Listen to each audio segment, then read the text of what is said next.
I'm Kenneth, a relationship coach and a psychotherapist. Every relationship is different and every breakup is different. Work with me and you'll get professional help on your situation. And if you're in no contact, focused on personal growth, my workbook series, The Knowledge, will help you make changes like you've never made before. Available now at AskCraig.net.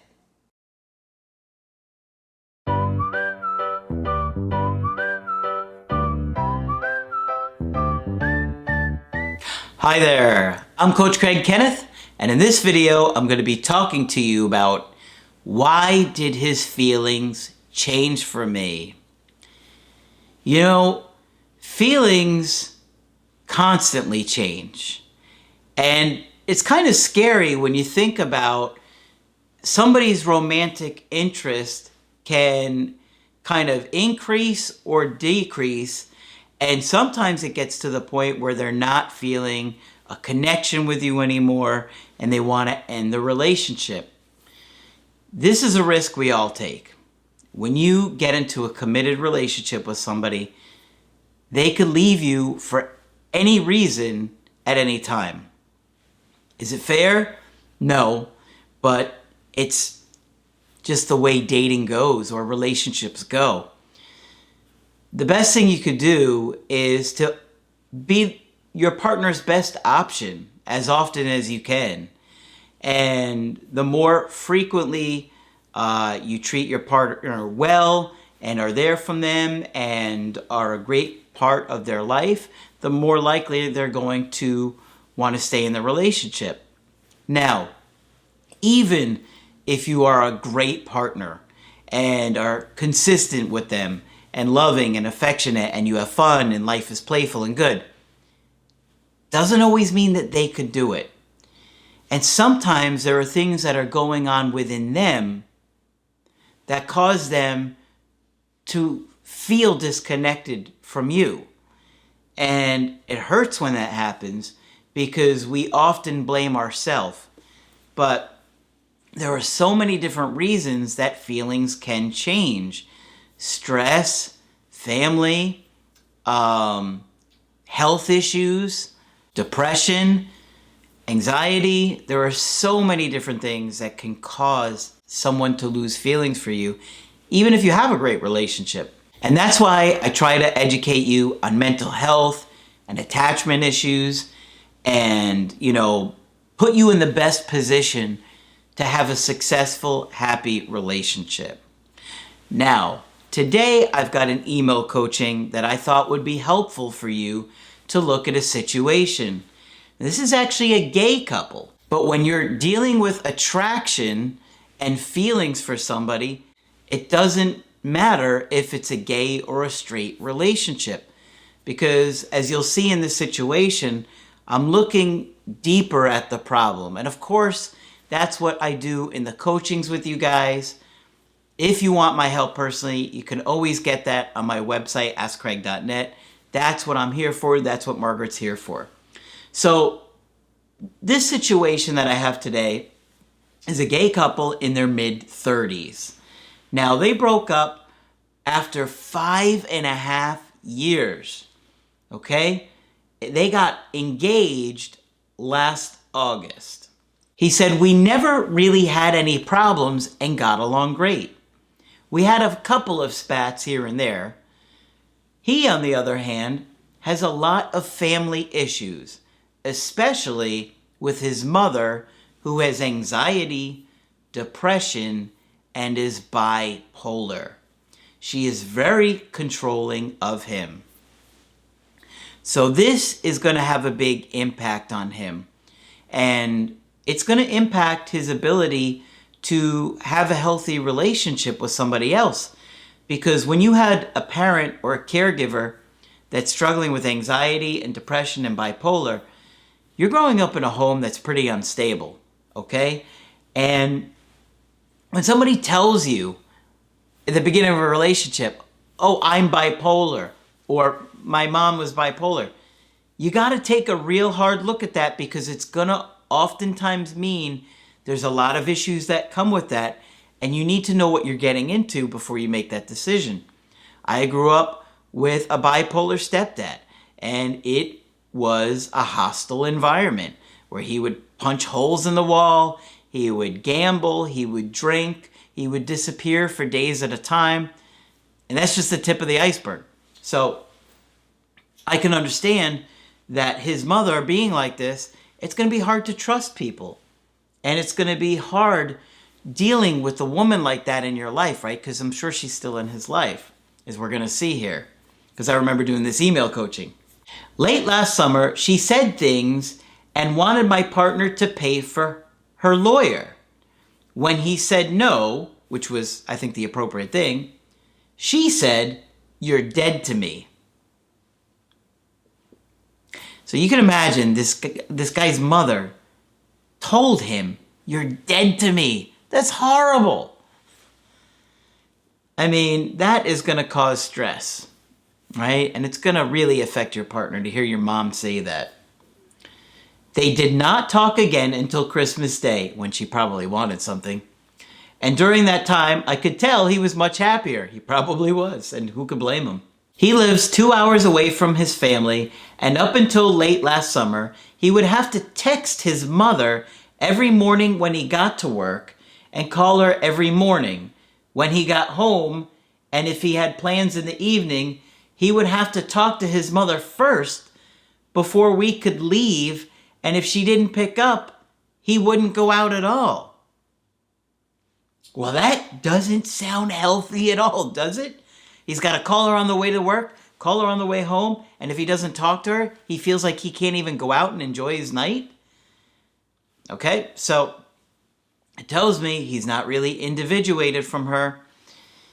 You know, Margaret and I put a lot of effort and energy into putting videos about family causing breakups, but you guys don't watch them very often. You're not thinking about how there's a good chance family had an impact on your breakup and you don't realize it. It happens a lot more than you realize. Those videos are really important. So if you see any videos that talk about family, watch it. They're going to have a lot of insight in there. Okay? Margaret specialized in family systems therapy for many years.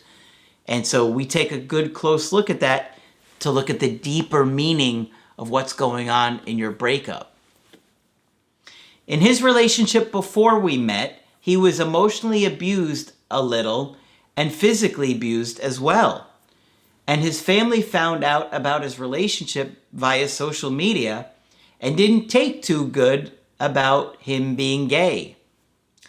Okay, so he's not even accepted in his family, and he must not have felt comfortable enough to tell them that they found out on social media, so even more stress for him.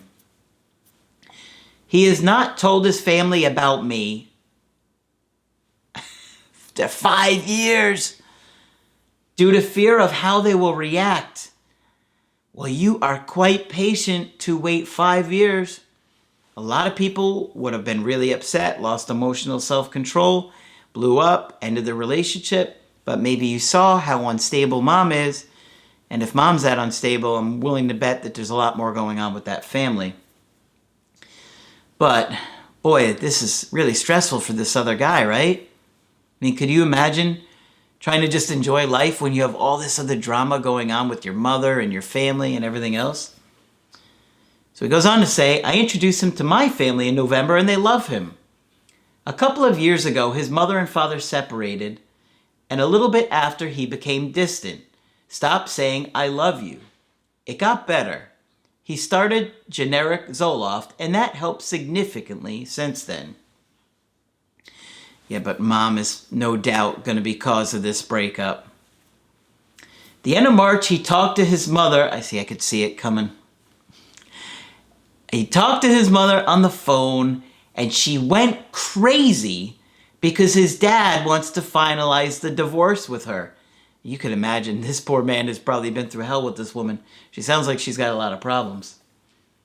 After this phone call, he started to become distant again. First thing I'm thinking is he feeling obligated that he's going to have to take care of her? now that dad's not taking care of her.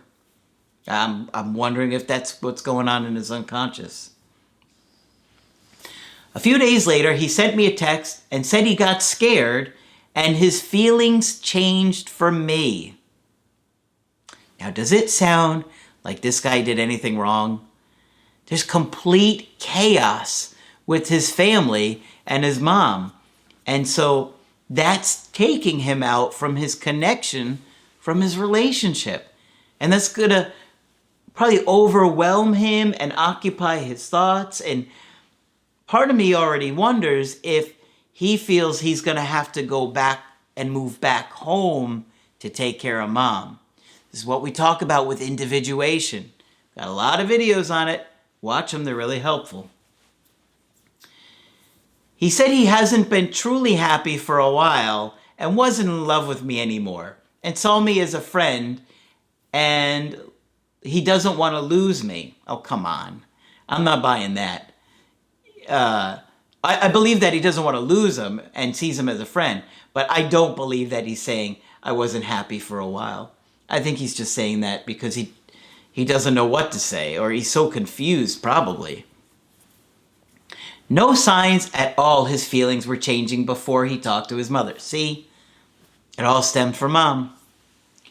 A few days later, we talked, and he made me feel better and said it was his mother that triggered it. Okay, so see, yeah, of course she did. I mean, this woman sounds like she's got some serious mental health problems, and he's probably feeling guilty, like he's got to take care of her, and he doesn't. I mean, you know, obviously it's his mother, and he wants to do something to be there for her. At the same time, he's got to live his life, and he can't ruin his relationship over it. He has also been overworking himself with work. He said he wasn't who he wanted to be and needs time. We haven't really talked since. He seemed to have unfollowed me on Facebook. He's going to see a therapist, as am I. I truly do not think this has anything to do with our relationship, and I agree with you. Do I need to just give him as much space as needed and wait for him to contact me? I think so. I don't think you did anything wrong here. There was no change in anything until mom showed up. We see mom is hostile and angry and manipulative, and I'm willing to bet very controlling over him. He can help mom, but I don't think he should risk his relationship to do it. And I think he better think long and hard about giving up on somebody that's really loved him for 5+ years to be with a woman that's saying you're dead to me because he doesn't want to pay for her legal fees, which I have little doubt has to do with the bipolar, and a bipolar episode, maybe a manic episode. So, you know, be patient. I know it's hard. I know you're overwhelmed. I know you're scared. I think most people would feel that way too. But I think if he gets it straightened out and can figure out and get balanced within himself, or get to a point where he says, you know, I love my mom, but I can't risk losing my partner for her because she's destructive or unstable. So he's got to learn to set a boundary and decide that his partner is going to be the priority, and that mom, while he can be there for her and, you know, be a part of her life, can't just be at her beck and call or whim, or give up his relationship to go back and take care of her, which I wonder if is what he's going to do. So give it some time. In the meantime, continue the therapy, continue to look at the relationship, how you can make it better. You can always look for ways to improve upon things, and see what happens when he comes back around again. I do think he will. I think he'll get to the point where he gets fed up with her and he's like, I can't do it anymore. And at that point, you know, comfort him and let him see that he has to be able to enjoy his life and live his life, and, you know, work with him on dealing with the guilt that I think he's going to have with it. Okay. Hope you guys enjoyed this one. Of course, if you want to get my help with your situation, you could go to my website, askcraig.net. Sign up for the coaching option that works best for you. I do email coaching and I do Skype. Of course, Margaret is available for Skype coaching. But that's it for this video. I'm Coach Craig Kenneth, and I will talk with you soon. To get my help personally, go to AskCraig.net and click on Schedule Coaching and choose the option that works best for you. I do email coaching or Skype. To schedule a coaching with Margaret, click on Margaret on the top of the page and order a Skype with her. For the Knowledge Creative Healing course, click on the link at the top of the page and click Get Started Now.